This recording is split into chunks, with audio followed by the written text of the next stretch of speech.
Tonight on The Wrap, an historic vote on assisted dying. MSPs in Holyrood to vote shortly on whether to legalise assisted dying for terminally ill adults in Scotland. We'll bring you that live.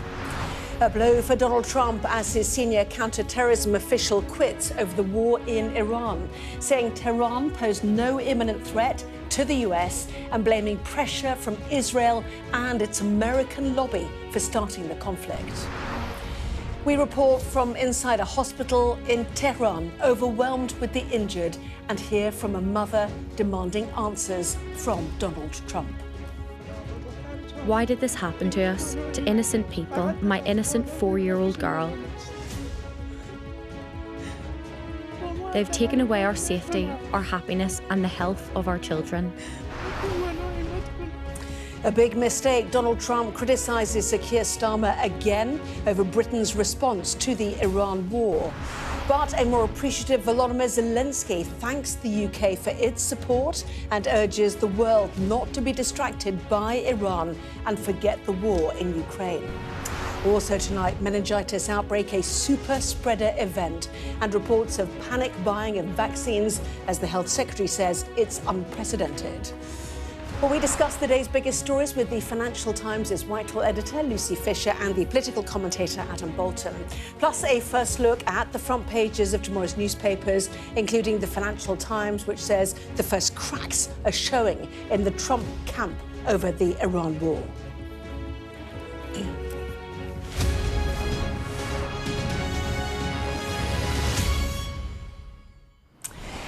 Well, good evening to you and welcome, Lucy and Adam. A reminder that we are expecting MSPs to vote shortly on the assisted dying bill for adults in Scotland. We'll be live in Holyrood with our Scotland correspondent Conor Gillis when that happens. First, though, Donald Trump has suffered what looks like a major blow tonight, the resignation of one of his top officials who said Israel had pushed the US into an unnecessary conflict in Iran. We'll get more on that in a moment, but first I want to hear from our US correspondent Mark Stone in Washington. Also tonight, Iran has confirmed that its security chief, Ali Laranjani, has been killed. Earlier, Israel said he had died in an airstrike. Well, our international affairs editor, Dominic Wycorn, is the only British broadcaster in Tehran and has been to see an overwhelmed hospital dealing with hundreds of casualties and heard from families in mourning. Here's his exclusive report from inside the Iranian capital.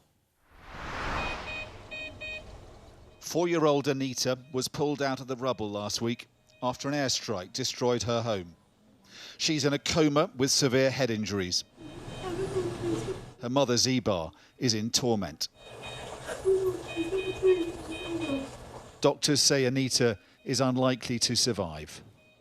She was playing with her brother, Artem, when the missile came in, leaving him with multiple injuries.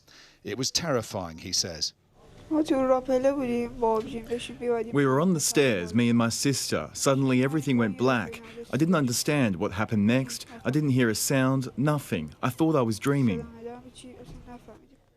A family destroyed by America and Israel's air campaign, Zibar had this message for their leaders.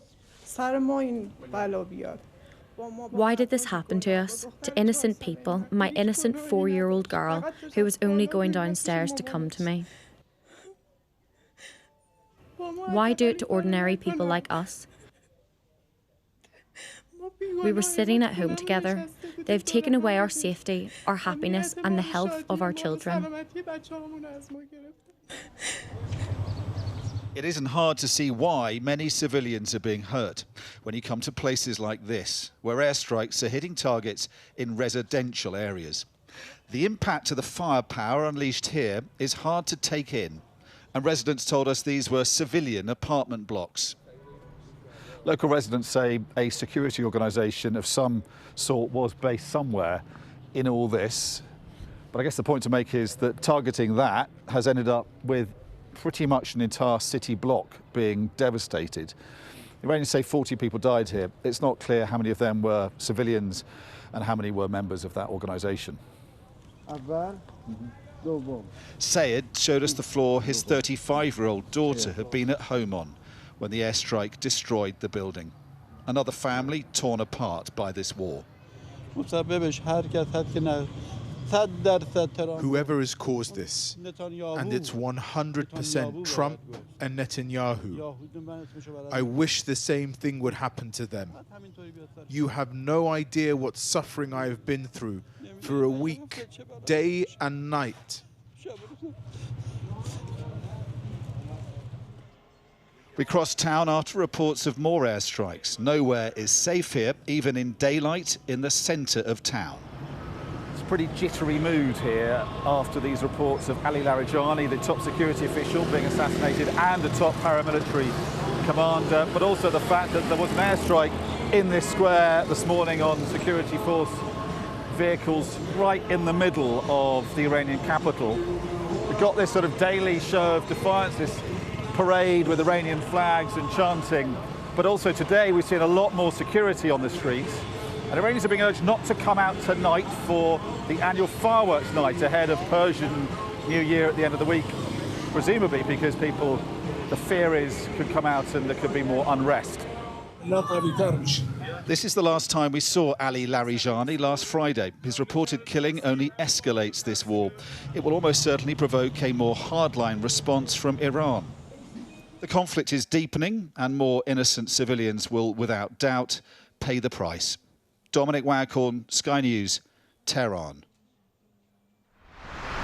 Dominic Waghorn reporting there from inside Iran. Well, we've been hearing about the resignation of Joe Kent tonight. He was Donald Trump's counter-terrorism chief and a big fan of the president and his America First message. But he said he could no longer support the war and questioned why it had started in the first place. In his resignation letter, he wrote, "I cannot in good conscience support the ongoing war in Iran. Iran posed no imminent threat to our nation, and it is clear that we started this war due to pressure from Israel and its powerful American lobby."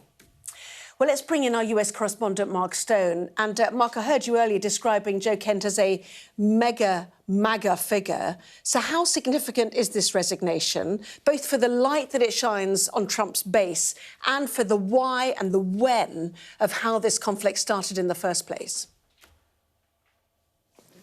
Yeah, well, precisely. I think there are layers to this resignation. It's actually very fascinating. I mean, the first thing to say is that, yes, I mean, he is MAGA. He is like the personification of America First, of Trump's America First strategy.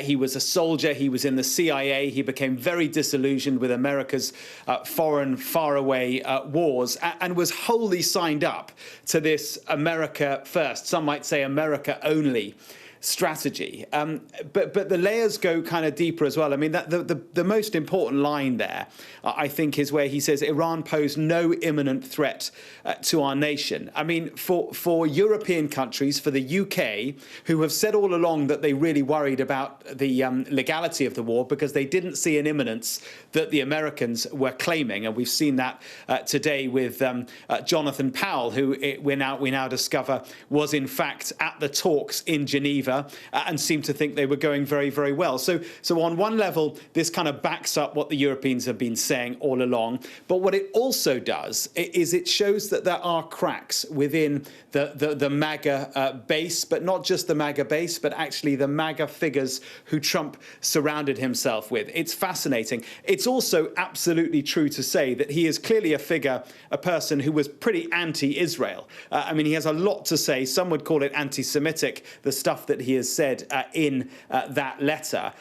But does that fact detract from his core point, which is that there was no imminent threat from Iran? Mark, thank you very much indeed for that. Absolutely fascinating. Well, let's bring our guests then, Adam and Lucy, and proper welcome to both of you. So this is the director of the National Counterterrorism Centre, you know, a big Trump supporter. And the cracks are starting to show, aren't they? But it really poses the question now about, one, did Israel bounce America into this? And two, is this the equivalent of the 45-minute claim on Iraq? You remember the memorandum published in September 2002 that the Iraqi military were able to deploy chemical or biological weapons within 45 minutes of an order to do so, which proved to be incorrect. So, you know, how serious is this, do you think? Well, I think it's really serious to Donald Trump politically as he heads into the midterm elections, not least as the energy price volatility that this war has precipitated will affect American consumers as well as the rest of the world, particularly the UK and Europe, which are very exposed.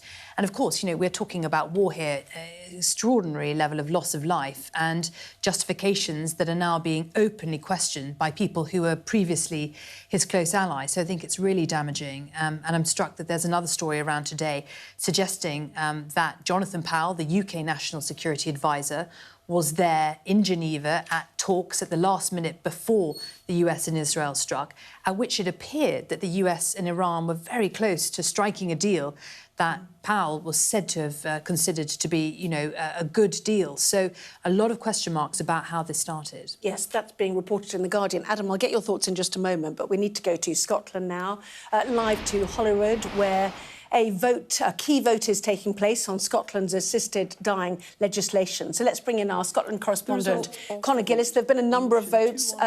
Let's listen. In the name of Liam MacArthur is yes 57, no 69. There was one abstention.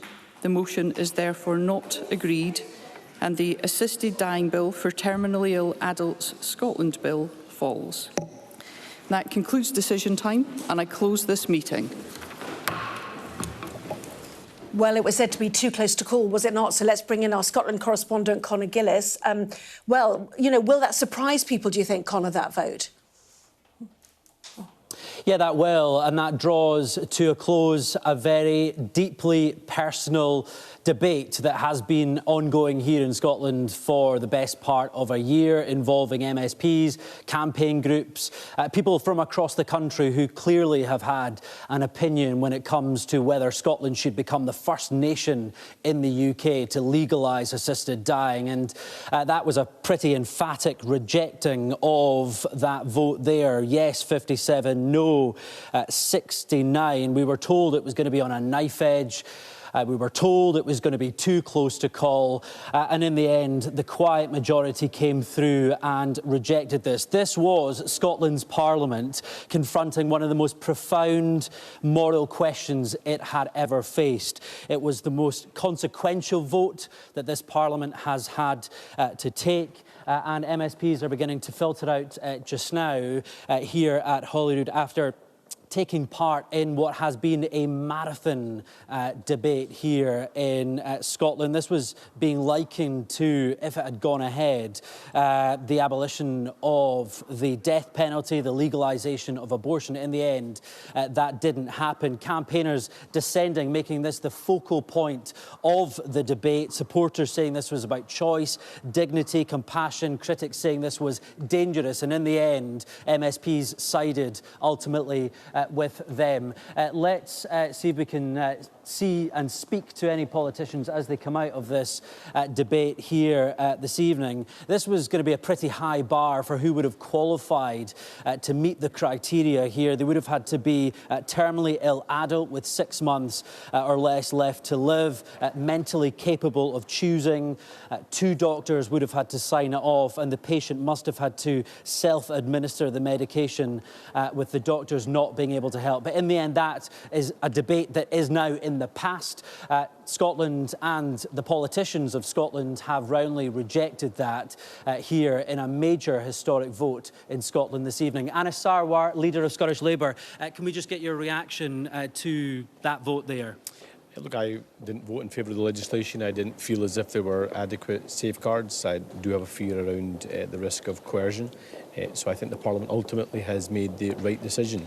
But I think Liam MacArthur, who led the bill, deserves immense credit for the way he carried the bill, the way he conducted the debate. But I think ultimately the Parliament's made the right decision. And was this Parliament in a different light? Usually there's the argy-bargy of politics. This felt a little different. I think you can tell from the sombre mood of people coming out of the chamber and the vote that there isn't a triumphalism in either way of how the result went, given how serious this issue is. As I say, I think the right decision. OK, thanks so much. Thank you. Nicola Sturgeon, former First Minister of Scotland, what's your reaction to the vote here at Holyrood tonight? I personally voted against the bill, so I'm relieved that it hasn't passed. But I think Parliament did the debate justice. I think it reflects well on Parliament the seriousness with which all of the issues were debated. For me, it came down to I just don't think any bill could provide the safeguards for the issues that most concern me, and the issue that most concerns me is a situation where somebody, even if it is a small number of people, feel an internal pressure to exercise a right to die. And in that situation, it becomes not a right to die, but a duty to die.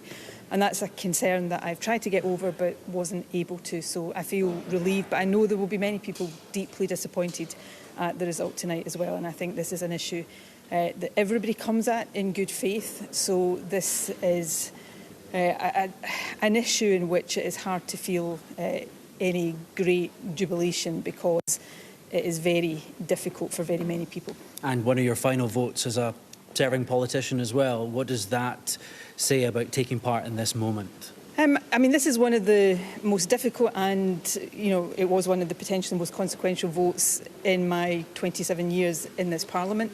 Tomorrow I'll take part in another bill that's very close to my heart and vote and speak. Probably my final contribution in the Parliament will be made on the Promise Bill. So I think, in a parliamentary session that has often been very fractious, very polarised, and we've all played our part in that, I think this session of Parliament is coming to a close with some very mature and dignified debates on some really profoundly important issues, and I think that reflects well on the Parliament as a whole. Nicola Sturgeon, thanks very much indeed for your time live on Sky News. As politicians filter out of that debating chamber, there's an eerie silence across this place, reflective. There's no sense of victory among some or anything like that, because this is serious stuff. We are talking about people's lives, the future, the choices there, but ultimately this Parliament saying that now was not the time for this. Is this the end of the debate? Well, let's remember MPs and Lords have been debating this at Westminster, currently stalling in the Lords, now in England and Wales, looking unlikely to pass as well. And I think the debate isn't going anywhere anytime soon. This chapter here in Scotland may have closed this evening, but there are still bigger questions to be answered. No doubt this will one day be revisited once again. Conor, thank you very much indeed. And as you said, an emphatic rejection there. 57 MSPs voting for, but 69 against. Safeguarding again seemed to be the issue. And I think in Scotland, no second house, of course, as well, to sort of hold it up. There was no secondary or extra layer of scrutiny by the lawyer, psychiatrist and social worker, which has been inbuilt into the English one.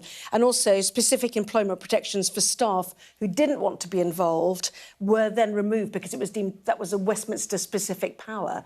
And the suggestion was that would be introduced at a later date. So those were some of the concerns that MSPs seemed to have in delivering this vote. Yes. I was very struck, though, that we heard there from Anna Sarwar, and we've heard across the board people really talking about how the Scottish Parliament had come into its own, the way the debate was conducted, and a lot of praise for the proposer, the Liberal Democrat MSP Liam MacArthur. That seems to me in stark contrast to the process in Westminster in the bill going through the House of Lords at the moment, where the process has been really rather chaotic and similarly looks likely to fall at the last hurdle. I mean, worth noting, just for the record, that the Scottish Parliament has voted in exactly the opposite direction as the MPs did in the English Parliament. However, I suspect that in the short term is probably one less headache for Keir Starmer, because it looks, everyone accepts now that the assisted dying bill in England is going to be filibustered out of existence in the House of Lords, because there's simply not enough time to get through it because of the number of amendments before the end of this parliamentary session. And had Scotland voted for it, I think there would have been a lot of pressure on the government to say, well, you really got to pull your finger out now because we want consistency between Scotland and England. That has gone away. But conversely, I think it'll make it much more difficult for the government to restart the process and to maybe use the Parliament Act in the remainder of this Parliament going on until we think 2029. So for those who support the principle of assisted dying, including, of course, the Prime Minister, it is a significant setback because, you know, people were saying, well, the Isle of Man is voting for it, Jersey's voting for it, you know, England will have to catch up. Well, now that Scotland has said no, that pressure has gone away. Yes, and, you know, entrench even more those lords who are, you know, in some people's eyes, holding up this legislation. They say for scrutiny, others say wrecking this process. But Scotland there emphatically rejecting assisted dying by 57 votes to 69. That news brought to us by Conor Gillis. Well, let us return to the war in Iran. And yesterday, our international affairs editor, Dominic Waghorn, spoke to Iran's Deputy Foreign Minister, who said the United States faces another Vietnam if it puts boots on the ground. Well, our correspondent, Stephen Murphy, put that to Donald Trump this afternoon. The Iranian regime has told Sky News, if you put boots on the ground in Iran, it will be another Vietnam. Are you afraid of that? No, I'm really not afraid of anything. A short and concise answer there from Mr. Trump. Stephen also asked the US president for his thoughts on Sir Keir Starmer. Do you have confidence in Keir Starmer? Would you prefer to deal Well, it's not for me. It's really for the people of the UK to have confidence. Of course, but is he I've been very critical of Keir, and I did it in a friendly way. President, you say he's a very nice man. I think he's a nice man. I think he's a nice man. But I disagree with him on two things, primarily. His immigration policy is a disaster, and his energy policy is a disaster. And they're about the biggest policies you can have. No end to the criticism towards the Prime Minister, Adam. Yeah, although the best moment really was the Irish Taoiseach, the Prime Minister, Micheál Martin, actually speaking up. And when Donald Trump was saying that Keir Starmer was a bad ally, saying that he was a good partner to work with and was a serious man, which, you know, is quite a change now. We've moved from European leaders visiting the White House and sucking up to actually thinking there's maybe something in for them if they show a little bit of defiance. So I think that was a significant moment. You know, well done, Micheál Martin. Yes, St Patrick's Day obviously is why he's there. You know, there was green everywhere. If you can, green tie, exactly. And but yeah, Micheál Martin was extraordinary today in terms of, you know, stepping in, saying, like, to even on the immigration issue, I'd like to say Europe's still a very nice place to live, etc. But nonetheless, he's now loading up criticism of Keir Starmer, first on the use of the bases, now on the lack of warships in the Persian Gulf to open up the Strait of Hormuz. You know, other European leaders also in the frame for that. But where does this go, do you think? Well, look, I mean, all the polling suggests that Keir Starmer's approach to the Iran war aligns closely with public sentiment in the UK. On top of that, another striking moment I thought today was Kemi Badenoch, the Tory leader, coming out and seemingly, if not quite defending Starmer, sort of distancing herself from Trump's criticism, saying, look, this is becoming childish, this sort of name-calling, which we know she's no fan of the Prime Minister, but again shows, in the same way that we've seen Reform, as well as the Conservatives, U-turn in their suggestions of support for the US in the Iran war and support for the Iran war altogether. You know, I think actually it perhaps helps Starmer the more that Trump is sort of sounding off against him. You know, it shows that he's standing firm. And for a Prime Minister that's faced this narrative of flip-flopping, being a bit of a weather vane, you know, he's showing himself to be a bit of a stronger leader on the world stage, I mean, he potentially. seems to be being vindicated on the original decision not to back the Americans, although he could have let them use the bases without joining in the fighting. But he is in line with public opinion, but we're not yet seeing that redound to the credit of Labour in the opinion polls at all. And, of course, there is this question of the cost of living. But what I do think is interesting is that, you know, with the comments from the Europeans, we seem to be seeing, you know, an alternative Western defence bloc with America to one side appears to be emerging. And, of course, that is going to be the challenge for Keir Starmer and other Europeans, whether they can find some way to get their ships going through the Straits of Hormuz without joining the Americans. Other nations are making deals with Iran, and that's how they're getting their ships. Yeah. That's clearly not necessarily on offer to Europeans, quite clearly. But do you remember when, pre-Brexit, the idea of a European army actually was a reason to vote Brexit, and now we're looking at, do we need to stand on our own 2 feet? Exactly, and of course today we had, Rachel Reeves, the Chancellor, making her second nice lecture, actually make it very clear that she thinks that it is in Britain's interest to move closer to the European Union. So quite a lot is shifting. And, Donald Trump has always been clear that he doesn't like the European Union. He applauded Brexit. But actually, it appears that his treatment of his allies is making Europeans, including the UK, draw more closely together. Well, as the Iran war continues, Volodymyr Zelensky has urged the world not to forget about Ukraine. It was a visit to the UK and the UK Parliament today. The Ukrainian president highlighted his country's ability to take out Russian drones, saying it could help bring down Iranian drones too. He called the Russian and Iranian regimes brothers in hatred. If evil wins, the evolution of war will cross any distance on Earth. No ocean will help, no desert, no mountains. That is why it is worth helping protect life. The regimes in Russia and Iran are brothers in hatred. And that is why they are brothers in weapons.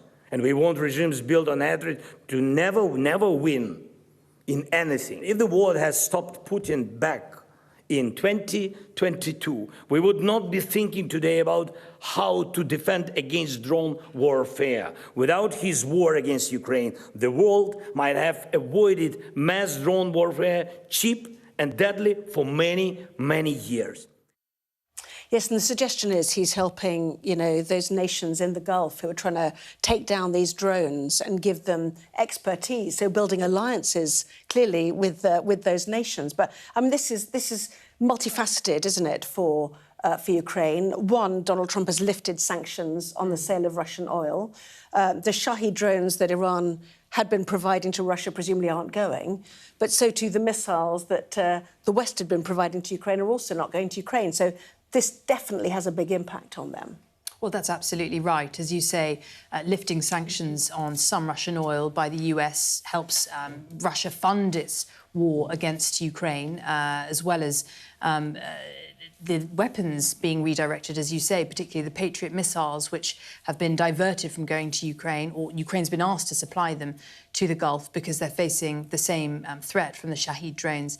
And interesting that the UK government has been talking about how Iran, which first developed these Shahed drones, supplied them to Russia, which has used and experimented with them on the front line in Ukraine, is now handing back tactical tips to Iran about how to fly them so they're more effective, send them at a lower altitude so more get through. So it really does feel like this axis of aggression between Moscow and Tehran is also firming up as these conflicts on two fronts sort of spiral. And what Zelensky is doing is he's building alliances. I mean, there may be alliances of convenience, but he's clearly got a lot of gratitude from the Gulf states that he's giving assistance to. He was today meeting with the Secretary General of NATO as well as with the British Prime Minister. And the people he's not helping at the moment is the Americans, because the Americans have said, oh, well, we can do it on our own, we don't want help. And of course, there is evidence, I think, that the ability of the United States to directly influence the peace process in Ukraine is evaporating. I mean, we've got the credibility of Jared Kushner and Steve Witkoff is now being openly called into question. I mean, apparently, you've already said about Jonathan Powell saying that he thought that they had negotiated an acceptable deal, which of course was blown up the next day, but also reports that other diplomats who are in on those talks are describing Witkoff and Kushner as Israeli assets. They clearly deny that, but yes. Obviously they deny it, but I mean, it just shows that, the kind of era where everyone kowtowed and laid down before the Americans in international actions and regarded them as crucial. Donald Trump has managed to rip that up. Yeah, and what we don't know is if the decision had been taken to take action against Iran while those talks were underway. But clearly Joe Kent's intervention, suggesting America was bounced into it by the American-Israeli lobby and Israel itself, we should say, has a big impact on that. He is, he's mega MAGA, but he's mega MAGA, that wing of it. America first, America first, along with Tucker Carlson and Joe Rogan, Marjorie Taylor Greene, Steve Bannon, Marjorie Taylor Greene, and in his case, he seems to have a personal animus against Israel, because I think I'm right in saying that his wife was killed in a terrorist bombing in Syria, I think. Yeah. And he believes that war again was instigated by Israel. So he's got a lot of personal elements against Israel, as indeed do the likes of Tucker Carlson. Mega MAGA, America first, like a new language, isn't it, that we're speaking here. Now let's move on to the meningitis outbreak in Kent now, where 15 cases have now been reported, 2 of them fatal.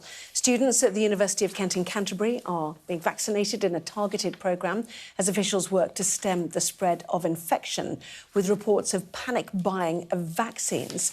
Let's hear then from our science editor, Tom Clark, reporting from Canterbury.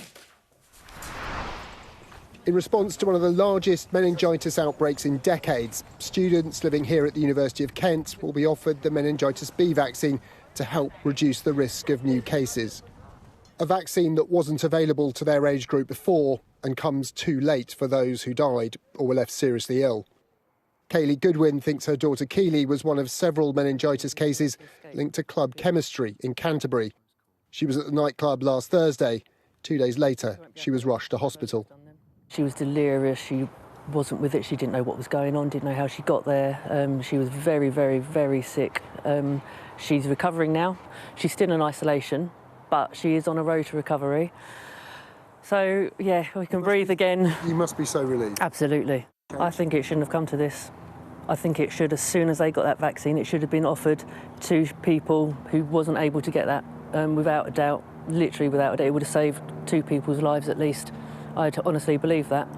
But I think money seems to mean more than life nowadays.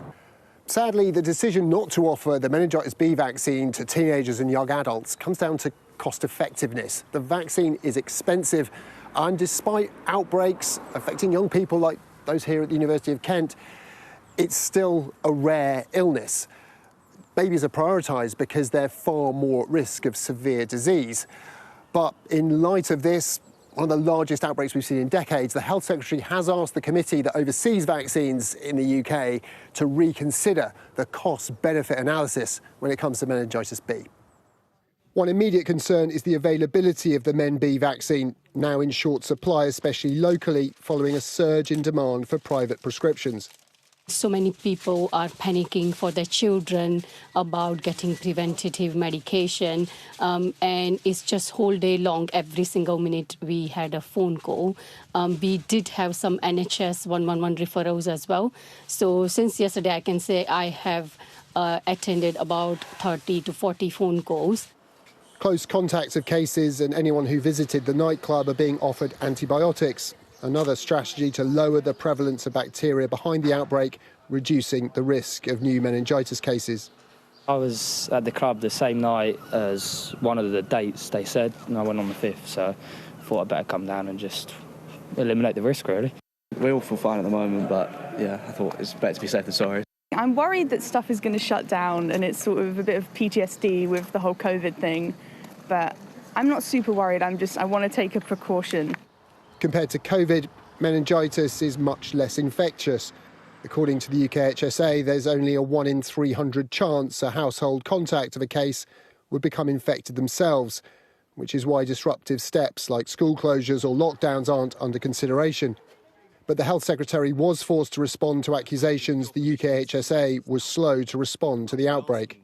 It is important that the House and the wider public understands that even before the public health alert was issued, students and young people who had been in close contact with suspected cases were being offered antibiotics.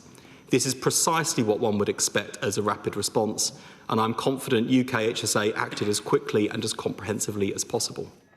But questions remain as to why we're seeing such a large outbreak of bacterial meningitis, a horrific illness made rarer, largely due to childhood vaccinations, but clearly, given the right conditions, still a lethal danger. Tom Clark, Sky News, Canterbury.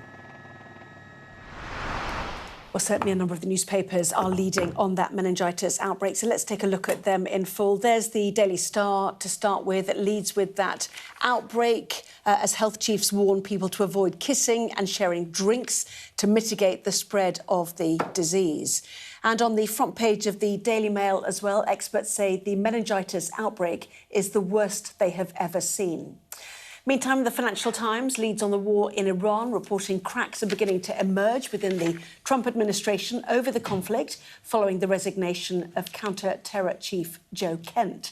Similar story on the front page of The Eye, which also reports on Trump's renewed attack on NATO, the president claiming the US doesn't need its allies.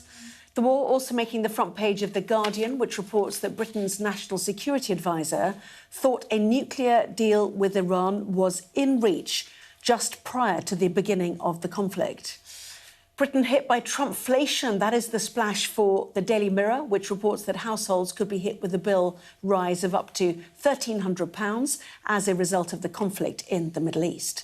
Hospice providers are warning of a funding emergency for end-of-life care, with claims people are dying in hospital corridors without pain relief. That's the Express. And the Metro leads on Rachel Reeves' speech this afternoon as the Chancellor pledged a record £2.5 billion of investment in AI and quantum computing. So let's tackle the meningitis outbreak first of all. Certainly some very strong language from UK HSA, suggesting, as the Daily Mail tells us, that in their many years of working in this field, this is the worst event like this they've seen, certainly calling it a super spreader event and talking about an explosive outbreak. Well, a lot seems to revolve around the chemistry nightclub in Kent, where lots of students were present. We know that 2 people have died from this outbreak, 13 other confirmed cases in both the UK and France. And interesting that it's the French authorities who are being credited with having partly raised the alarm here about this outbreak and helping to discover the meningitis B strain, and questions on the other side of the channel about whether the UK Health Security Authority has been quick enough in the actions it's taken. We've heard today from Wes Streeting, the Health Secretary, as the UK has called this a national incident, and they're looking at antibiotic availability and vaccine availability, and 5,000 students are set to get jabbed in the Kent area in the days ahead. Streeting trying to prevent panic by telling people that the risk of getting this strain is low. It's activities like kissing, sharing vapes, sharing drinks that tend to spread it, but you're otherwise unlikely just to catch it from a passerby. Yes, and we're Streeting very carefully going through the timeline to head off some of that criticism. Of course, people found out on the evening of Sunday. Suggestion is, if you'd made it Saturday, people wouldn't have gone home for Mother's Day, for example. So it's one of those, like Christmas with COVID, isn't it, really? Laboratory scientists are urgently trying to work out if the spread is caused by a possible mutant strain of meningitis B. The genome of the MEN-B strain identified in the outbreak is undergoing whole genome sequencing. They're also trying to work out whether it's effective with meningitis B vaccines as well, which are not routinely given to Year 9 pupils, and that's where this cohort would not be covered by a vaccine.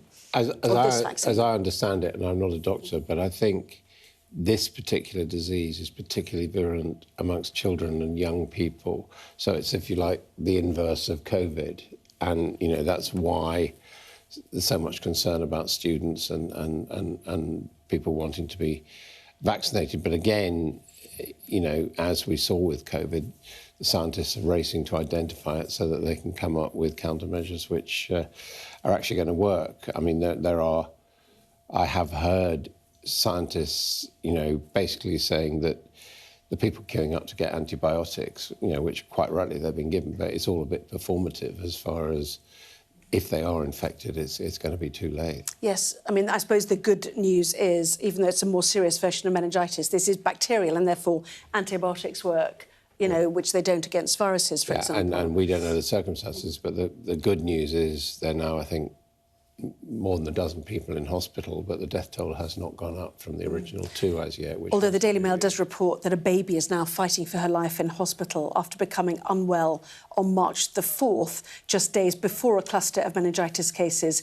emerged in Canterbury. I think the dates for that club chemistry nightclub is the 5th to the 7th, isn't it? So that's the concerned time. I mean, I think we have to assume, given France and the UK are both involved in this, and Kent, of course, is the jumping-off point for getting to France, that this is a trans-channel illness. OK, let's move on to the coverage on Iran, shall we? Which makes the front page of The Guardian. This is something you've already talked about, Lucy. Britain's National Security Advisor, Jonathan Powell, was at that final meeting between the US and Iran, where they were working out whether they could make differences to their nuclear programme that would halt war. Now, what has he said, and why is this story significant? Well, the story is significant, I think, firstly, in showing that the UK has been a key player for all the talk of our declining significance. To have the UK National Security Advisor in the room in these meetings right up until the strikes is fascinating.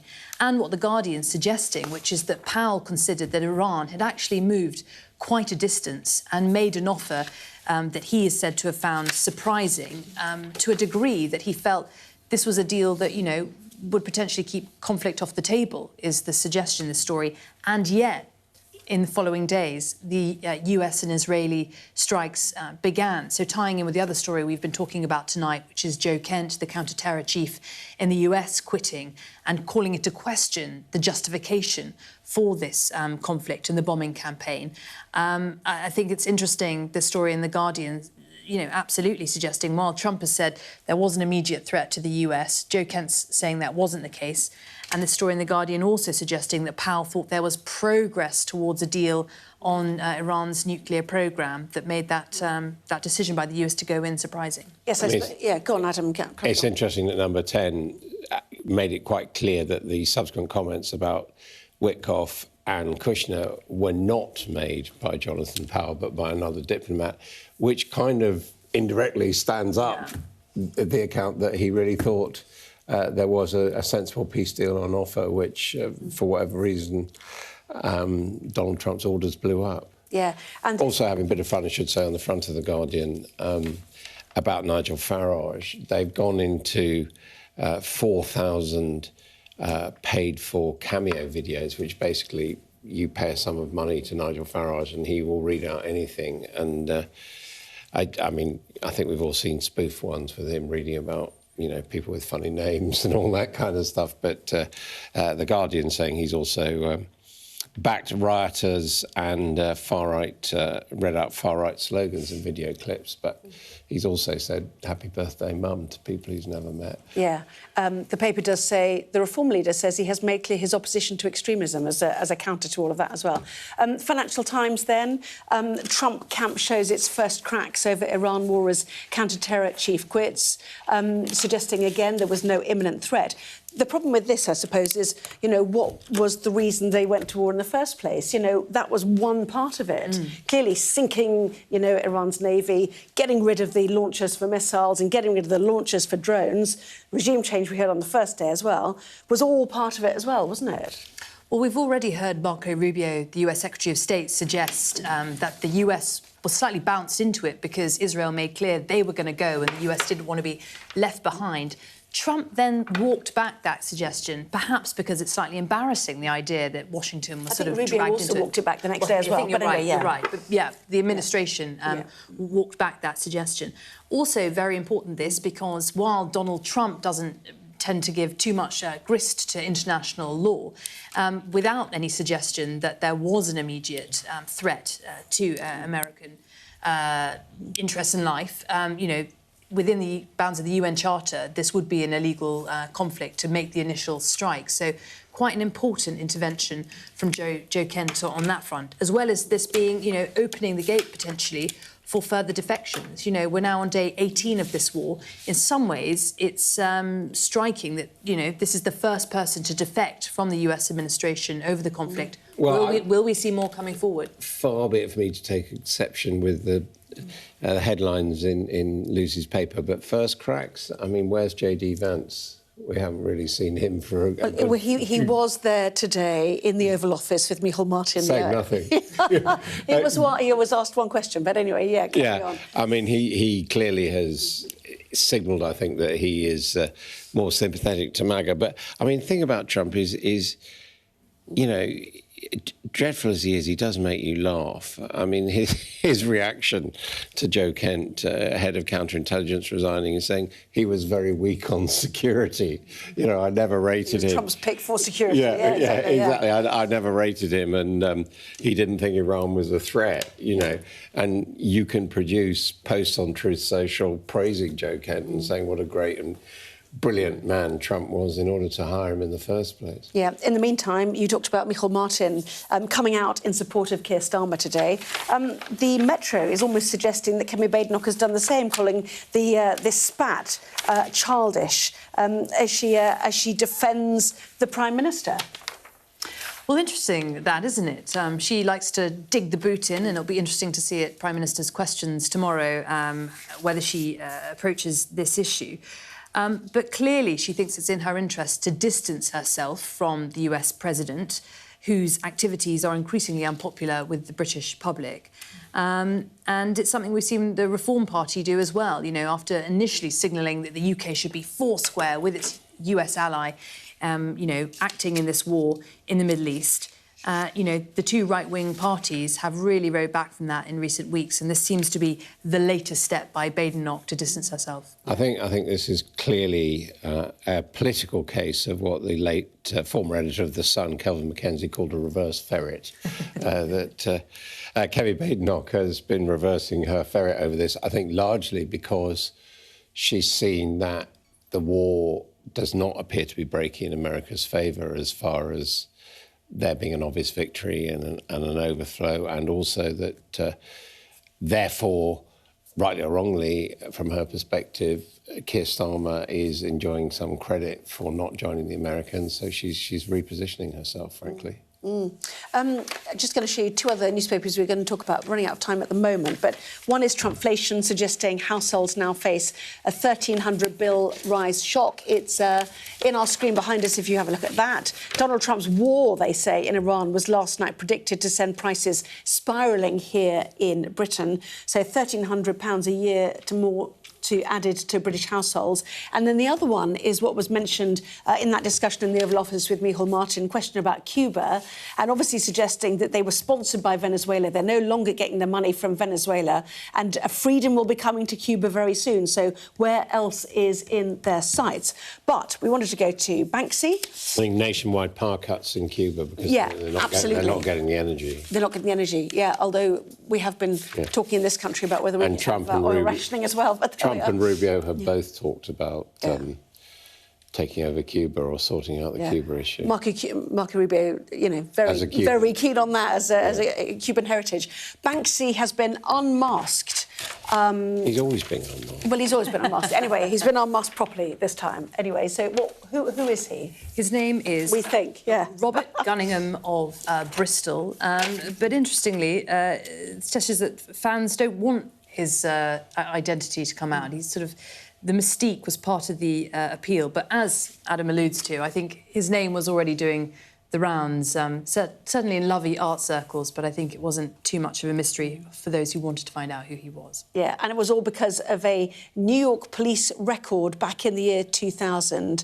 The quest to unmask Banksy led the investigation team of Reuters to unmask him because of that. Anyway, there we go.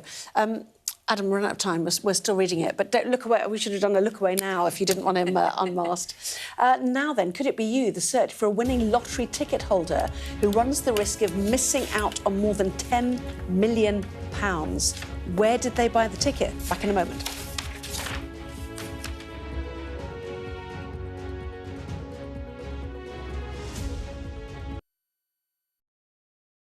Well, hello, and thank you for watching The Wrap.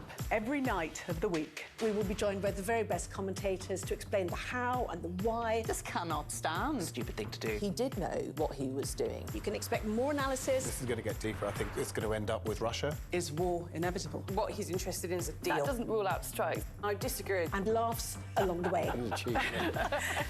Plus, a look at tomorrow's headlines. The wrap. Everything wrapped up for you from 10. I'm Dominic Waghorn, Sky's International Affairs Editor, covering a world that seems to be unravelling. War, unrest, revolutions. It's not his country, it's ours. They have succeeded for the first time in their country's history in removing a leader from power. No freedom! Sky News, the full story first. There was fighting here, but there's clearly now a lull, and they're using it to bring up more ammunition. This is a mass exodus in which Russia is hemorrhaging some of its brightest and its best. According to the local weather channel, there have been more than 2,500 lightning strikes and flash flooding, all on top of this week's lethal tornado. What stays with you most in this job is some of the people you meet. What is your worst fear about what the Russians want to do to the children? They're just boosting demographics by stealing young people. Would you like to take the opportunity, Mr. President, on Sky News to invite Barack Obama to come here? Mr. Trump, are you running for president? Can you confirm it? We're going to take a look, a very serious look. On that day, we saw your fighters killing women, killing children. Was that a mistake? Did you go too far?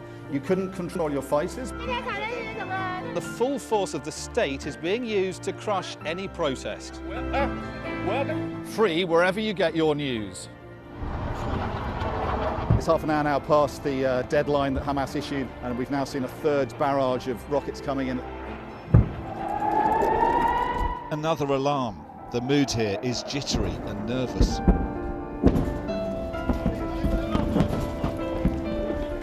We're seeing the world get more and more divided, and it's our job to try to make sense of it all. What's the best thing about being a Sky News presenter?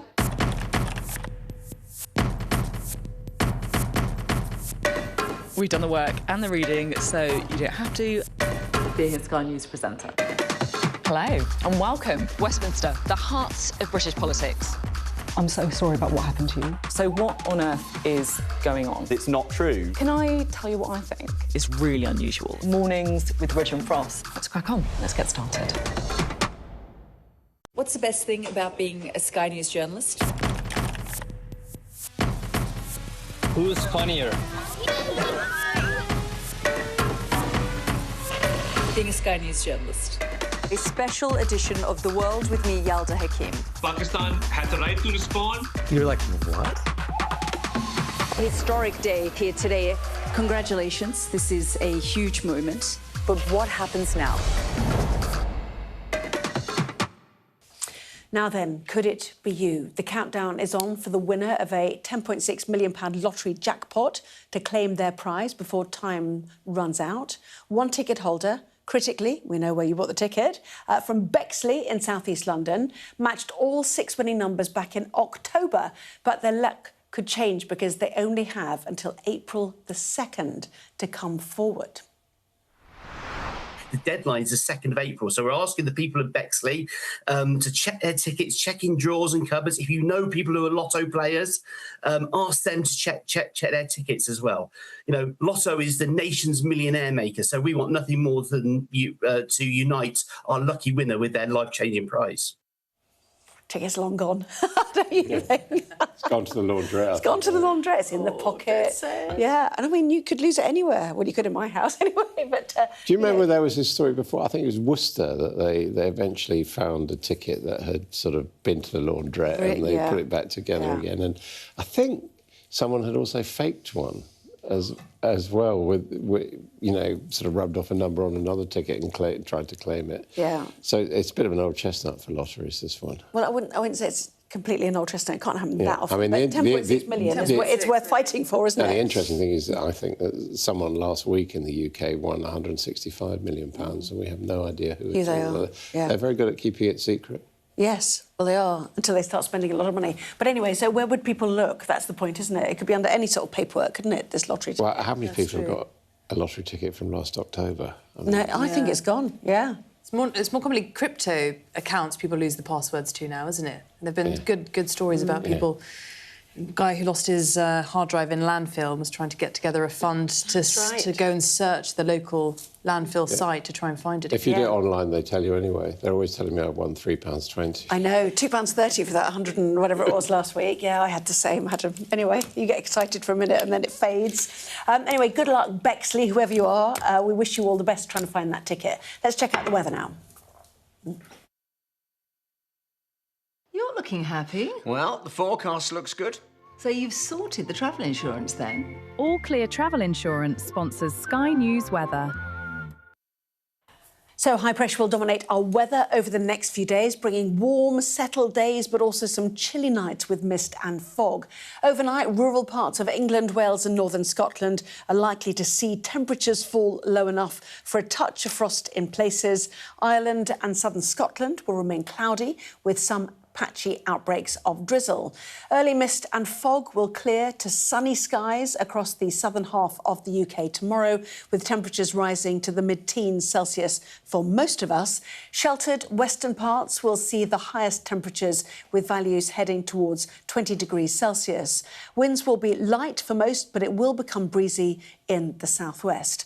Western Ireland, along with Western Scotland, will be cooler and more cloudy with further outbreaks of rain. Northern and northeastern Scotland will brighten up at times. Cloud and drizzle will become confined to the far north and west later on in the day, while it will remain fine elsewhere. And then Thursday will be another sunny day for most of us, but cooler by a degree or so. All Clear Travel Insurance proudly sponsors Sky News Weather. Well, we do have more of the newspapers coming in. We will bring those to you in the next hour. We will also get the latest on that assisted dying vote in Scotland, which has been roundly rejected, and hearing from inside Iran too. Sky's international affairs editor, Dominic Workhorn, is in Tehran. Back with all the top stories in just a moment. The best thing about being a Sky News journalist? They call him the king of the jungle. Being a Sky News journalist. Yusra Al-Baghir has this report. And this is what's left of it. As a woman of colour, how did the Harris campaign speak to you? People risk their lives to speak to us for this report. Mr. Zuma, Sky News. We're trying to see as much as we can. The best thing about being a Sky News journalist? I'm going to take you behind the scenes here for Election Night Live. They have gone up and up. Being a Sky News journalist. Ed Conway. Sky News, is anyone going to talk to us? Mortgage rates did go up very sharply during your time in office. Here it is. First off, just the scale of what we're looking at. Our data shows it's been happening. Question is, why it hasn't been stopped.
Tonight on The Wrap, a historic vote against assisted dying.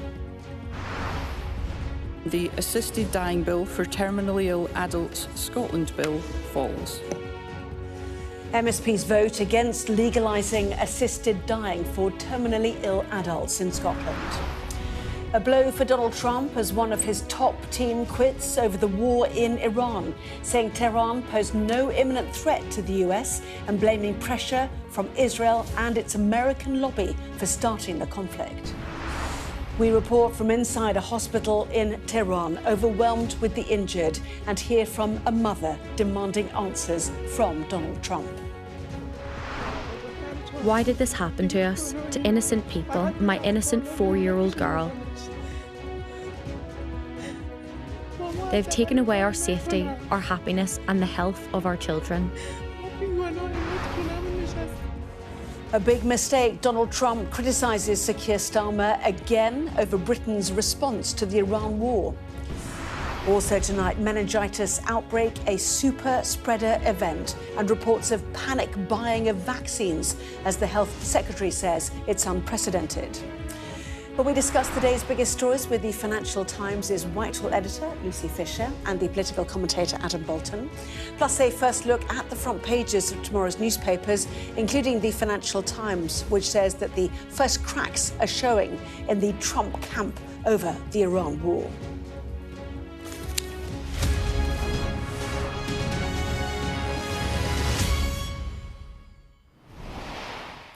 Well, good evening to you and welcome, Lucy and Adam. MSPs have voted against legislation that would have made Scotland the first nation in the UK to legalise assisted dying. Well, the vote was defeated by 69 votes to 57 with one abstention. Opponents hailed it as a victory for the vulnerable. Well, Sky's Conor Gillis spoke to MSPs as they left the chamber. Look, I didn't vote in favour of the legislation. I didn't feel as if there were adequate safeguards. I do have a fear around the risk of coercion. So I think the Parliament ultimately has made the right decision.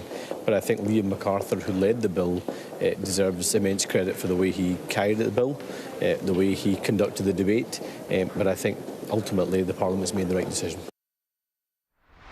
It came down to, I just don't think any bill could provide the safeguards for the issues that most concern me, and the issue that most concerns me is a situation where somebody, even if it is a small number of people, feel an internal pressure to exercise a right to die. And in that situation it becomes not a right to die but a duty to die, and that's a concern that I've tried to get over but wasn't able to. So I feel relieved, but I know there will be many people deeply disappointed.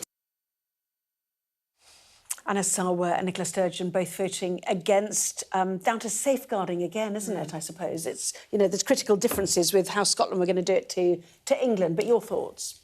I think that's right. Concerns about safeguarding and the fear of coercion playing a part, even in a small proportion of people in this situation of being terminally ill and towards the end of their life. I think we spoke earlier, and I think, Adam, you were right to say this does in some ways relieve the pressure from Sir Keir Starmer, who we know is in favour of assisted dying for England and Wales, where there's a bill with, albeit a few more safeguards involved in that, but that's likely to stall in the House of Lords, where it's at currently, and essentially be filibustered out of time in this parliamentary session. It's something we know Starmer himself is inclined towards, but it's also deeply divisive within the Labour Party, with kind of fairly equal numbers of MPs who are staunchly pro and staunchly against. So in some ways as well, perhaps it slightly removes a political row from his hands as well, and he'll be under less pressure to bring back a sort of government-led bill in the next session.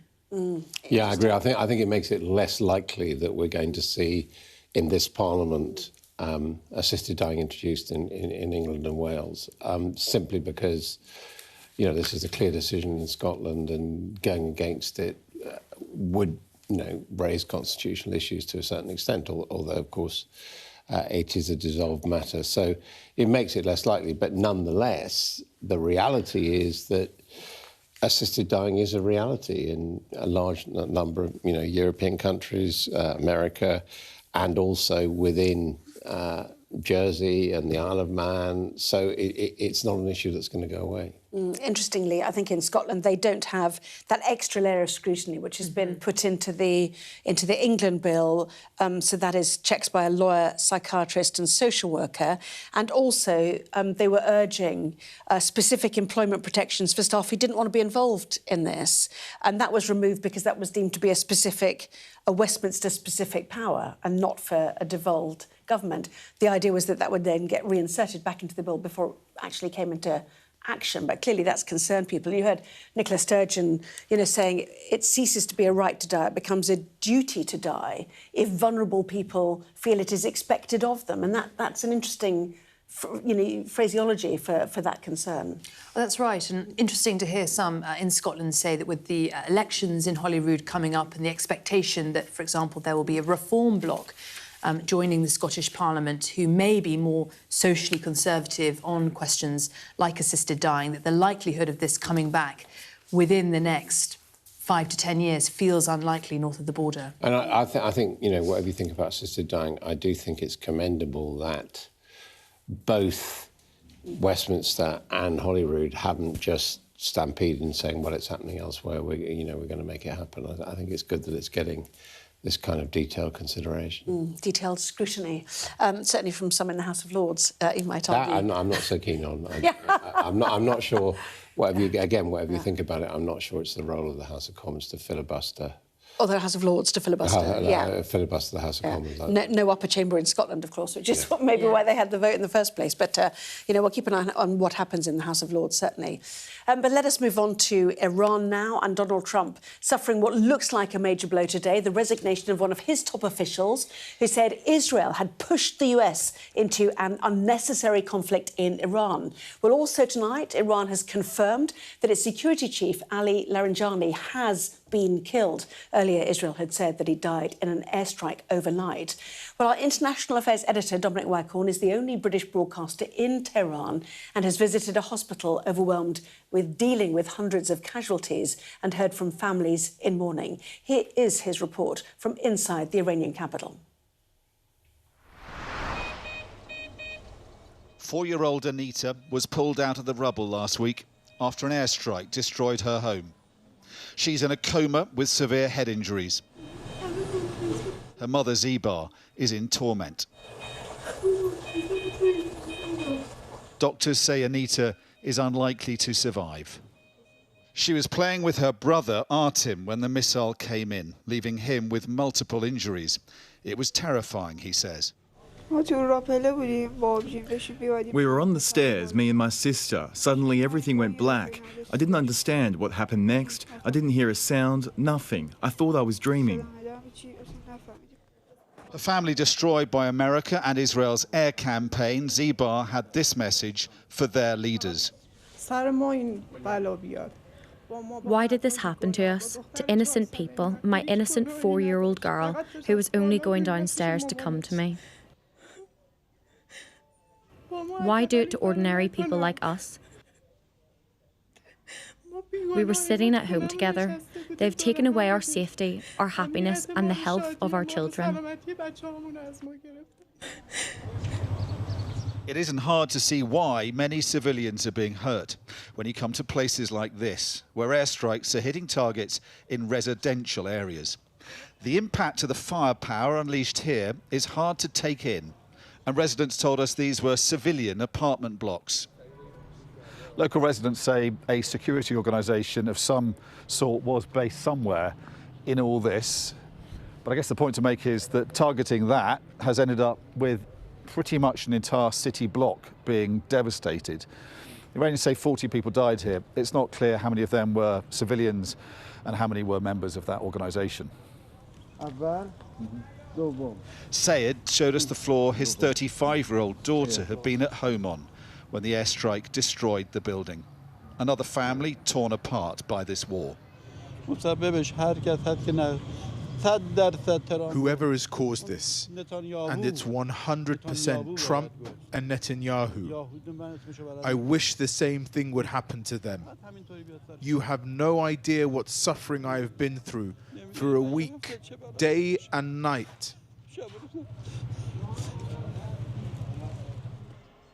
We cross town after reports of more airstrikes. Nowhere is safe here, even in daylight in the centre of town.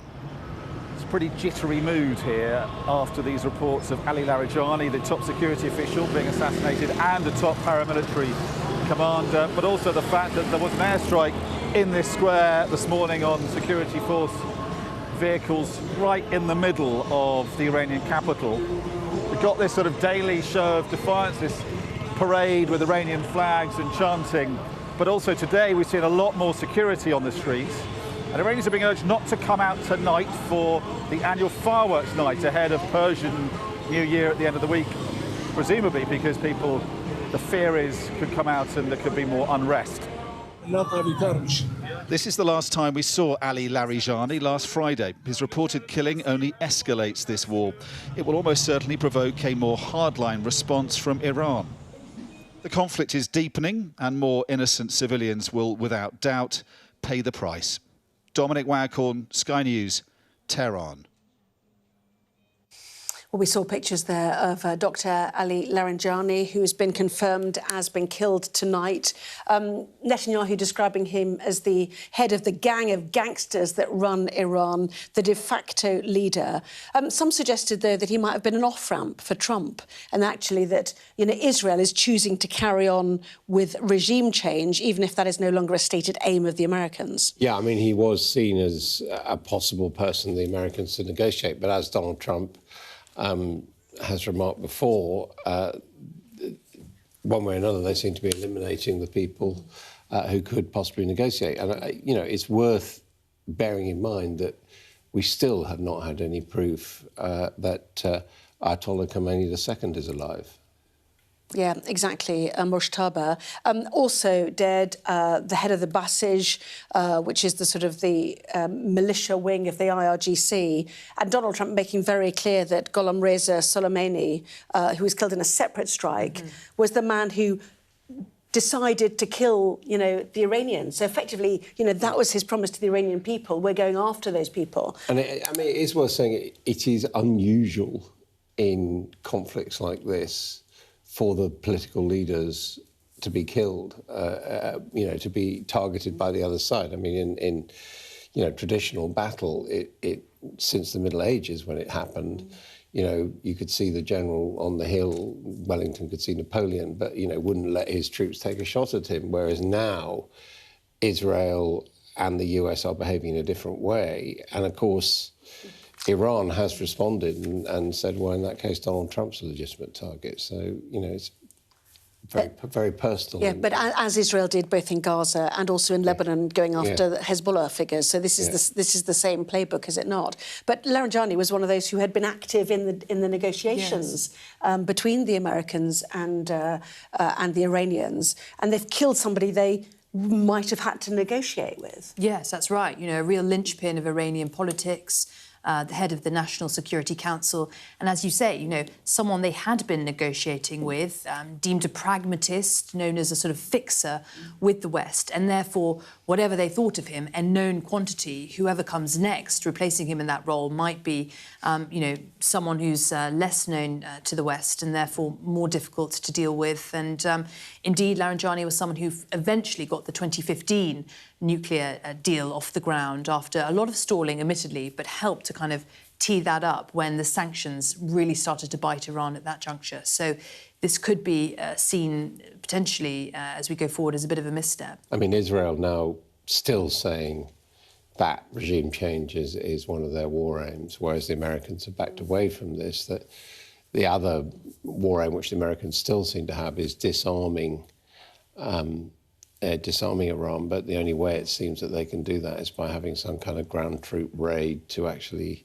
get the uranium and take it out of the country, which seems pretty implausible. Yeah, but the suggestion, if Larijani was an off-ramp for Trump, somebody you could do business with, and the Israelis take him out, does that mean it prolongs the war, which is in the interests of Israel, who've waited decades for this moment, and they've now got America joining in with them? So, you know, that is, you know, perhaps a conspiracy theory of the Israeli intent, but takes us to the next story, which is the resignation in Trump's top team. It's a man called Joe Kent. He was Donald Trump's counter-terrorism chief, a big fan of the president and his America First message, but he said he could no longer support the war and questioned why it had started in the first place. This is part of his resignation letter then. I cannot, in good conscience, support the ongoing war in Iran. Iran posed no imminent threat to our nation, and it is clear that we started this war due to pressure from Israel and its powerful American lobby. Well, certainly Yalda Hakim spoke earlier to the Israeli ambassador to the United Nations, Danny Danon, and he said no other nation has enriched, uranium to 60%. They were not good actors in this in terms of their nuclear capability. But this wasn't the key moment when that was looking at the height of its danger. So the timing looks off on that justification. And I think following Joe Kent's resignation today, it will be interesting to see if we hear more figures from the America First tradition in the MAGA orbit around Trump start to sort of speak out and make their voices heard. Not only because there is this, huge strand among Trump's supporters who don't want the US to get involved in these adventures and forever wars overseas, with the disastrous memories of Iraq and Afghanistan still looming large and casting a shadow, but also the cost impact on consumers. Even though America is more insulated than most, this is going to affect inflation in the US as Trump heads into the midterms. So even some of the strategists around him might be trying to, encourage him to take an off-ramp. But it's very difficult with Trump and the mixed messaging we've seen. He sort of ricochets between saying 1 minute, this war will be ending soon, and then saying, no, we've got further to go, we haven't achieved our aims yet. So it's very difficult to read where the strategy is heading when it all seems to be in the president's head. The point about that, though, is probably the most important point, is that is a direct contradiction of what Donald Trump has been saying recently to justify the war. He's been saying, we took a preemptive strike because there was an imminent likelihood that Iran was going to strike at us or at Israel. And now you've got the head of counterintelligence who presumably knew all the briefings, said that evidence wasn't there. So basically he's calling Donald Trump a liar. What he's also doing elsewhere in the letter is he said, I supported the message of peace for the last 3 general elections in America, which Donald Trump stood as the peace president, no more wars, which of course was a MAGA theme. And he's basically saying, Trump, you've deserted the basis on which you were elected. So it's a really powerful thrust against Donald Trump. Yes, pointing out that he was a war veteran, I think 11 deployments he talked about, and that his wife had been killed as well, suggesting that that was also an Israeli-prompted action that led to her death. So that's maybe his skin in the game is... he's clearly got personal motives, but he is lining up with some major MAGA figures now who are saying, we shouldn't be in this war. Well, we heard from Dominic Weghorn, who's in Tehran, as you know, but yesterday he spoke to Iran's Deputy Foreign Minister, who said the United States faces another Vietnam if it puts boots on the ground. Well, our island correspondent Stephen Murphy, there for St Patrick's Day, put that to Donald Trump in the Oval Office this afternoon. The Iranian regime has told Sky News, if you put boots on the ground in Iran, it will be another Vietnam. Are you afraid of that? No, I'm really not afraid of anything. A short and concise answer there from Mr Trump. Stephen also asked the US President for his thoughts on Sir Keir Starmer. Do you have confidence in Keir Starmer? Would you prefer to deal with... Well, it's not for me. It's really for the people of the UK to have confidence. Of course, but is he I've been very critical of Keir, and I did it in a friendly way. President, you say he's a very nice man. Is that I think he's a nice man. I think he's a nice man. But I disagree with him on 2 things, primarily. His immigration policy is a disaster, and his energy policy is a disaster. And they're about the biggest policies you can have. Yes, and just behind him, of course, the bust of Winston Churchill, and he pointed to it, didn't he? And again said, you know, Keir Starmer is no Churchill. But the reasons why he's so angry are building up now. He's got the bases issue, and now he's got the no warships in the, you know, the Persian Gulf, you know, protecting the Strait of Hormuz, and, you know, suggesting he's a very nice man, but he's just deeply disappointed in him. Yes, also bringing up the disagreement he has with Starmer over immigration and energy, which he said are two of the biggest policy areas. Yeah. I mean, when they talk policy, the Trump White House is against the Starmer administration. I mean, they may have a personal relationship, they may be on first-name terms, but, you know, in their national security document, they talked about the erasure of British society, basically as a result of immigration. They invited Tommy Robinson to meet in the State Department. They've held meetings with they've had an open policy of encouraging radical right parties. So, you know, what we're seeing is the true face of, you know, the smiles in the Oval Office and the state visit. And of course now we've got this question as to whether the King goes on to celebrate the 250th anniversary. Towards the end of April, yes. Towards the end of April, and pretty heavy briefings coming from the direction of Buckingham Palace that they don't think the King should go if the war's still going on. Very interesting. Well, who did go was the Irish leader, therefore, as I said, St Patrick's Day. But just a word on how he responded. I think we've probably got pictures of that from today, the resplendent green, clear to see. But he fought back, didn't he, for Keir Starmer, and also in terms of Europe and immigration. You know, Trump was saying Europe's a changed place, and he said, actually, it's still a very nice place to be, thank you very much. So, you know, he fought back, didn't he? He did. And we've seen now a lot of European leaders almost sort of held hostage in that seat next to Trump in the Oval Office as the US president sort of slags off other members of the European leader club. But as you say, Michal Martin stood up today for the continent and for Starmer himself. And it's interesting, one effect of Trump's actions is to encourage the European kind of community to kind of come closer together.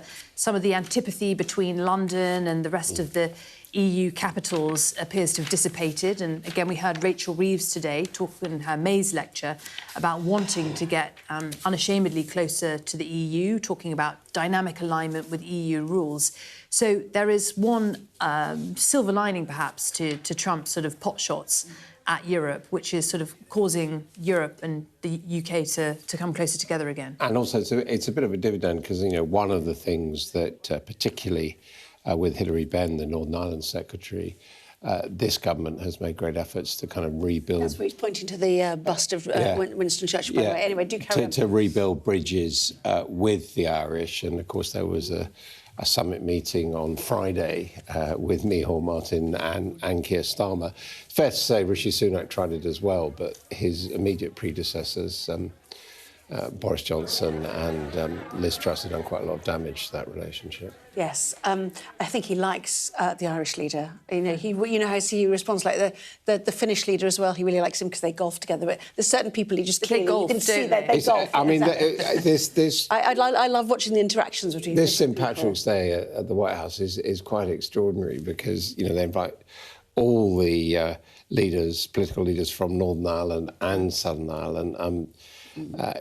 Barack Obama, I remember, dyed the fountain green outside the White House. And the ceremonial moment is the exchange of a bowl of shamrock. Yes, what do they do with it? Who wants a bowl of shamrock? I know, I did wonder that. We'll take a look at the newspapers, many of them actually leading on the Iran war, like the Financial Times, for example, which focuses on the resignation of Trump's counter-terror chief, reporting cracks are beginning to emerge within the administration over the war.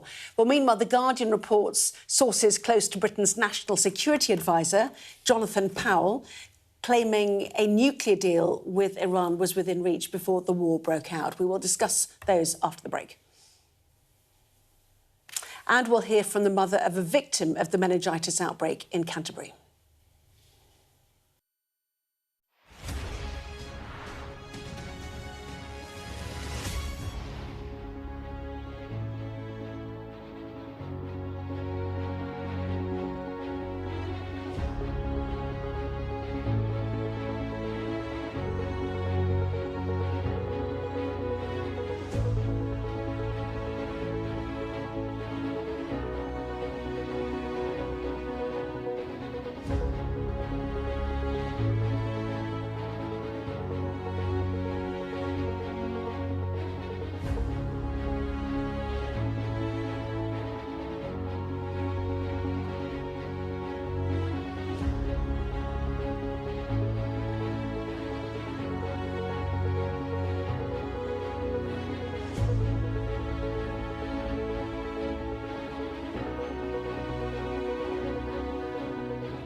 What's the best thing about being a Sky News presenter?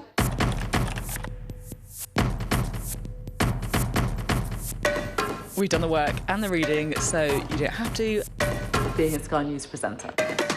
Hello and welcome. Westminster, the heart of British politics.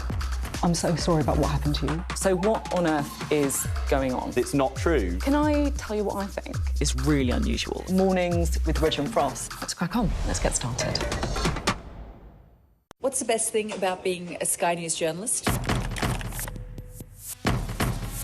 Who's funnier? Being a Sky News journalist.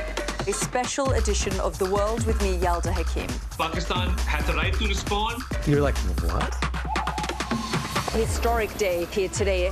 Congratulations, this is a huge moment. But what happens now?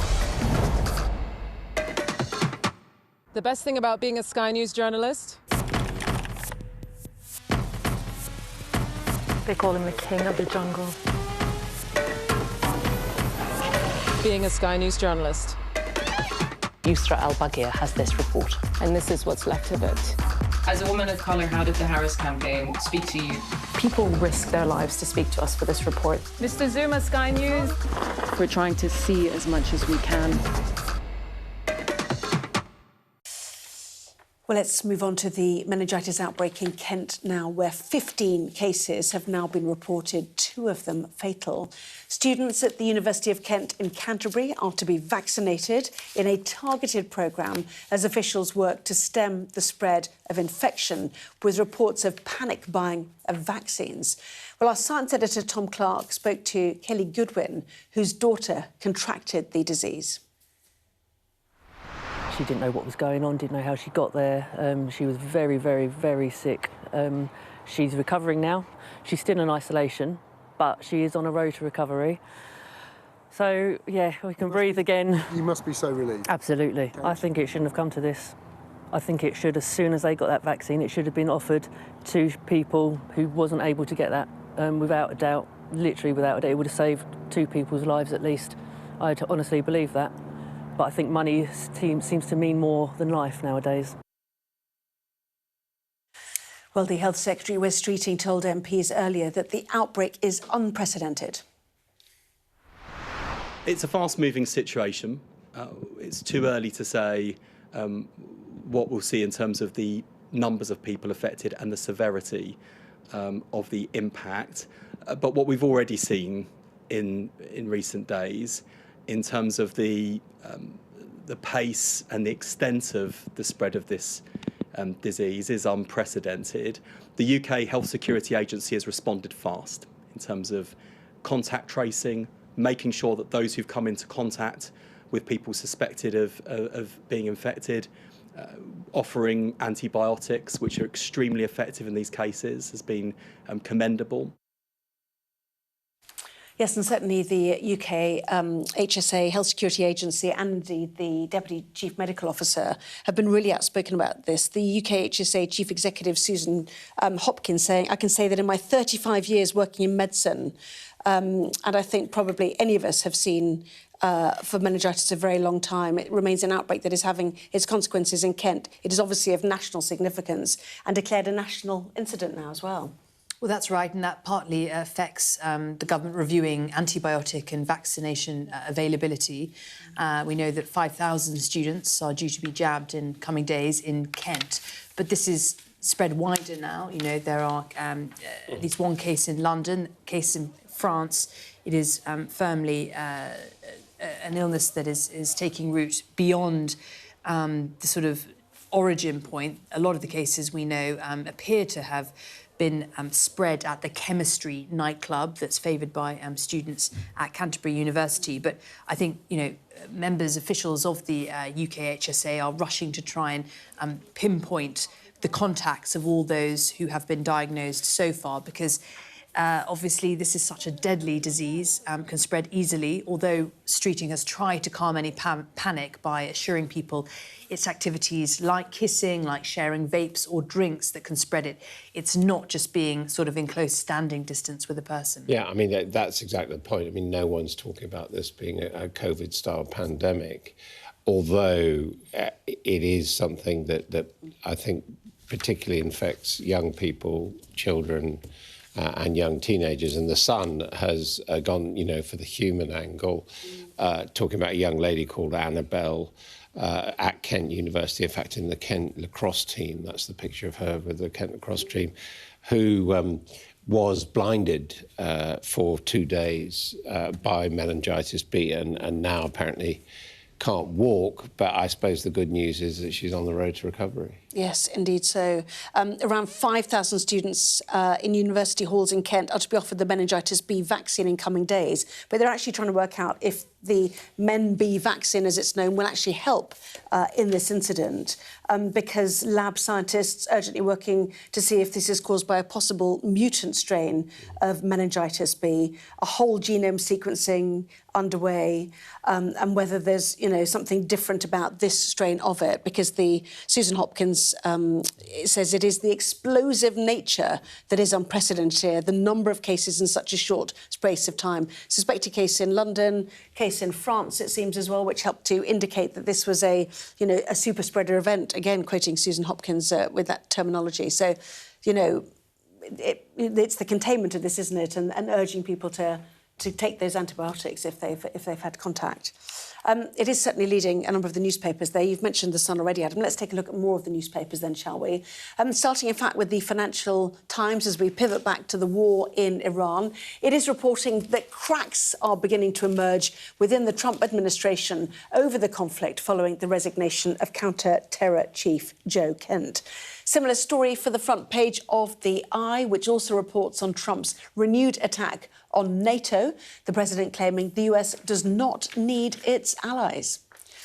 The war also on the front page of The Guardian, which reports that Britain's national security advisor, Jonathan Powell, thought that a nuclear deal with Iran was in reach prior to the beginning of the conflict.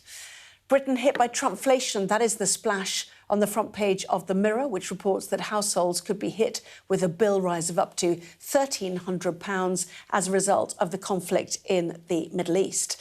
Trump also the lead on the front page of The Telegraph, this time claiming the BBC is against him winning the war in Iran, suggesting he'd been watching the BBC on television this morning.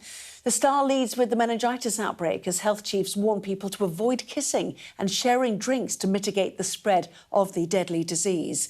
And that is also the lead for the Times newspaper, who say officials fear the death toll will rise after the super spreader event at a Kent nightclub. And on the front page of the Daily Mail, experts say the meningitis outbreak is the worst they have ever seen. Well, The Sun has the story of Annabelle, as Adam was mentioning, a 21-year-old student who was blinded for 2 days by the killer bug. Meantime, hospice providers are warning of a funding emergency for end-of-life care, with claims that people are dying in hospital corridors without pain relief.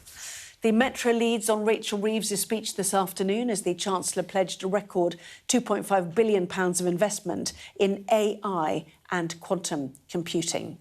So let's bring in our guests, and minded at thinking about that express with people dying in corridors without pain relief, let's go to The Scotsman, which reports on the vote in Scotland rejecting assisted dying, with the man who brought the legislation coming forward head in hands. This is Lib Dem MSP Liam MacArthur. Well, I think it's been fascinating to see the eloquent and passionate speeches in the final showdown today in Holyrood over this highly emotive issue. Look, it seems that after this attempt, it's hard to see how there'll be another go at this issue in the coming years in Scotland. And, of course, in England and Wales, we've got the bill in the House of Lords at the moment. Everyone expects it to fail as we head towards the end of this parliamentary session before the next King's speech. And again, more safeguards in the English and Welsh legislation than there is in the bill that has failed in Scotland today. But it feels that this landmark moment that some people thought was finally the moment that assisted dying, which has been introduced in so many other parts of the world, was set to come to the UK, is now receding out of view.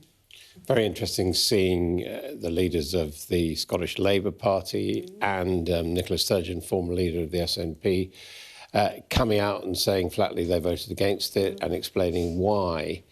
quite a marked contrast to political leaders in England who have, by and large, fought shy of taking strong positions on this, although we know that Keir Starmer did promise Esther Rantzen before the election that he would try and deliver this. And I can only say that I think, as Lucy was saying, this is not going to get through the House of Lords, so the present bill is going to fail, and I think this vote in Scotland has to make it less likely that it's something that Keir Starmer will rush to return to, frankly. And just one quote from Liam MacArthur, as I said, the person who brought this legislation. Yeah. He said, rejecting the bill would leave ever-increasing numbers of dying Scots more isolated and vulnerable. And the paper suggesting both sides had expected the result to be much closer. They talked about too close to call. In fact, actually, it was an emphatic rejection. Although it's interesting that both Anna Sarwar and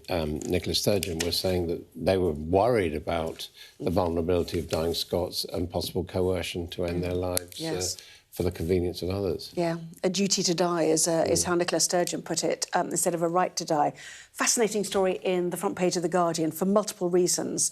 This reports that Jonathan Powell, who is our long-standing, goes back to the Blair days, Britain's national security advisor, attended the final talks between the US and Iran and judged the offer made by Tehran on its nuclear programme was significant enough to prevent a rush to war. That's one part of it. Second one, we're in the room. I mean, who knew that?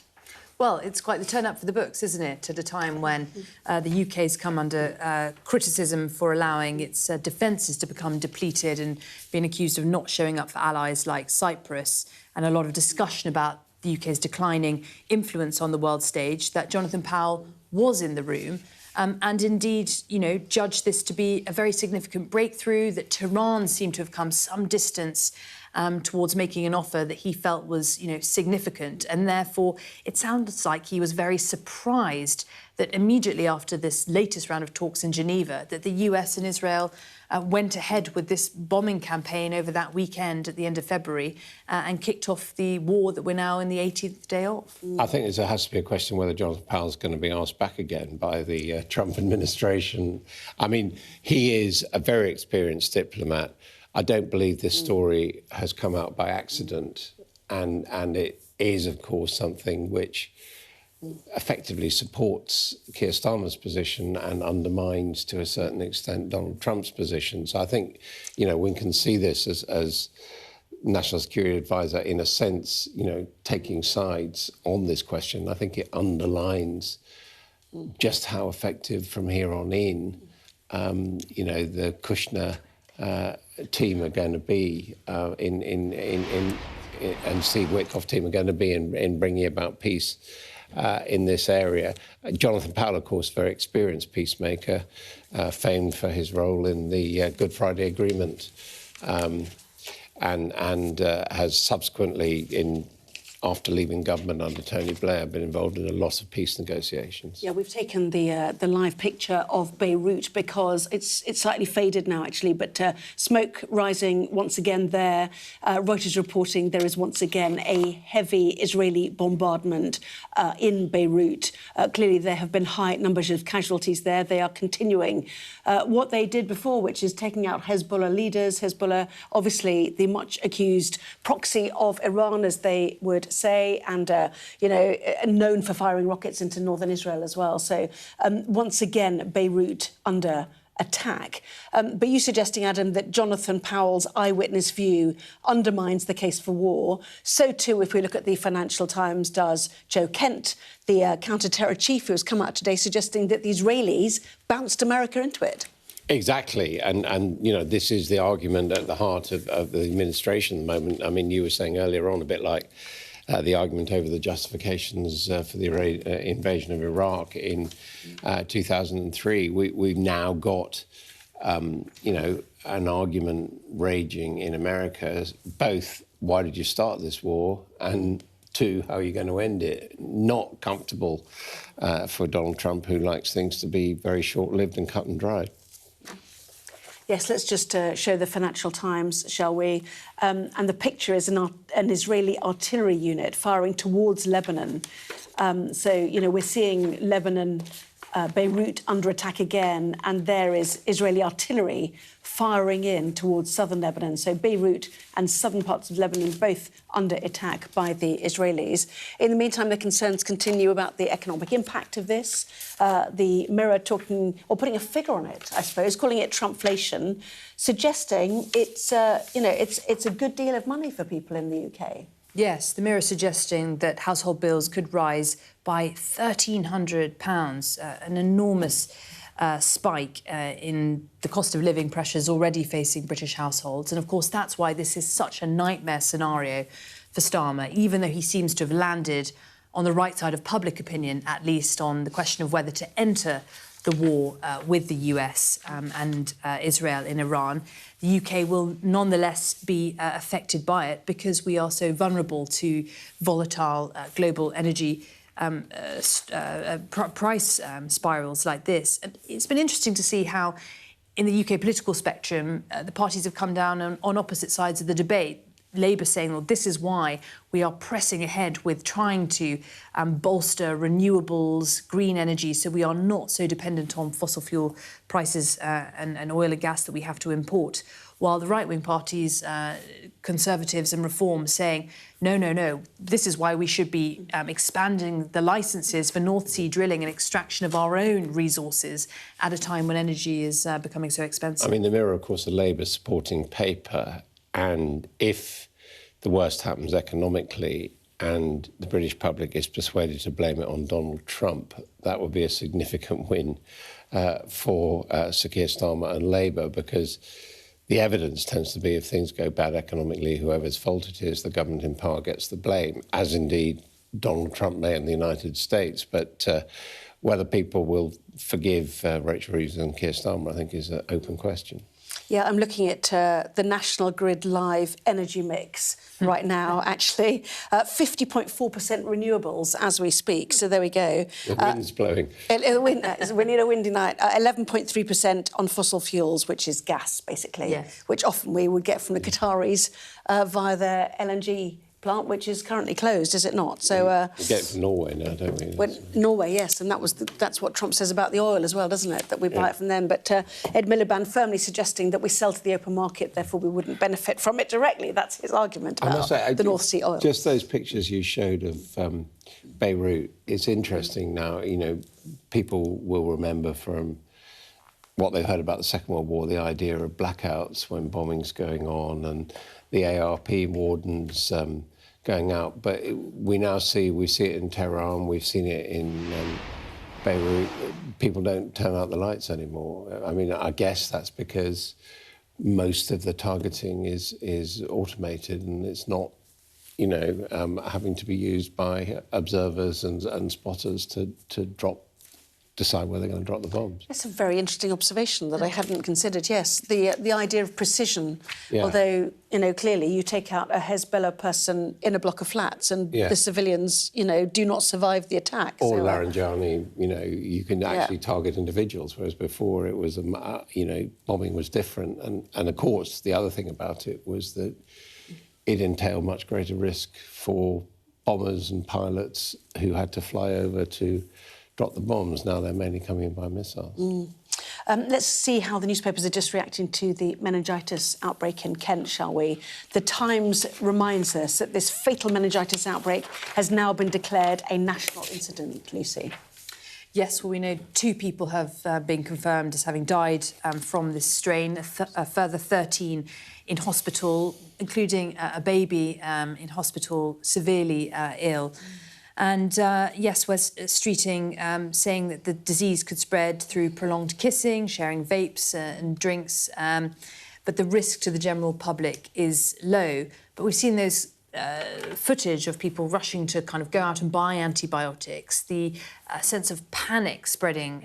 Which is expensive. I think it's £220, or is it £110 per shot? Very expensive. And most places you cannot get it. That's correct. And, this Daily Star, again, talks about the avoid kissing, sharing drinks, sharing vapes, shows people in masks. They're queuing for antibiotics, aren't they, in the Star? And so, you know... Which are free, I think. They are free, absolutely that. But, you know, that was one of the questions that the Tories asked Wes Streeting in the Commons is, you know, what's your supply chain look like for both the vaccines, which are being targeted, and antibiotics, which is people being traced who may have had contact? Yes, well, that's right. And whether the planning has been put in place after COVID and all the shortcomings have been identified in the public inquiry there. I think also interesting that the criticism or questions of whether the UK Health Security Authority was quick enough to act. We've got Gerry Adams, who's in court, Adam. Members of Gerry Adams' family were active members of the IRA, the High Court was told today. Adams was giving evidence in defence of a legal claim brought against him by 3 victims of bombings in England by the Provisional IRA in the 1970s and 1990s. He clearly has denied any involvement as an active member of the IRA. And he always has. It's absolutely been consistent with him. He's always claimed that he was not in the IRA. He's just about the only person who accepts that, but he's always insisted. And of course, it was very important because had he been saying, I'm a member of the IRA, his political acceptance in, you know, what became the peace process would have been greatly limited. But I mean, you know, I remember back in the 1980s when he first became an MP, there was a very famous Granada documentary called The Honourable Member for West Belfast, actually making the case as to why he was involved with the IRA.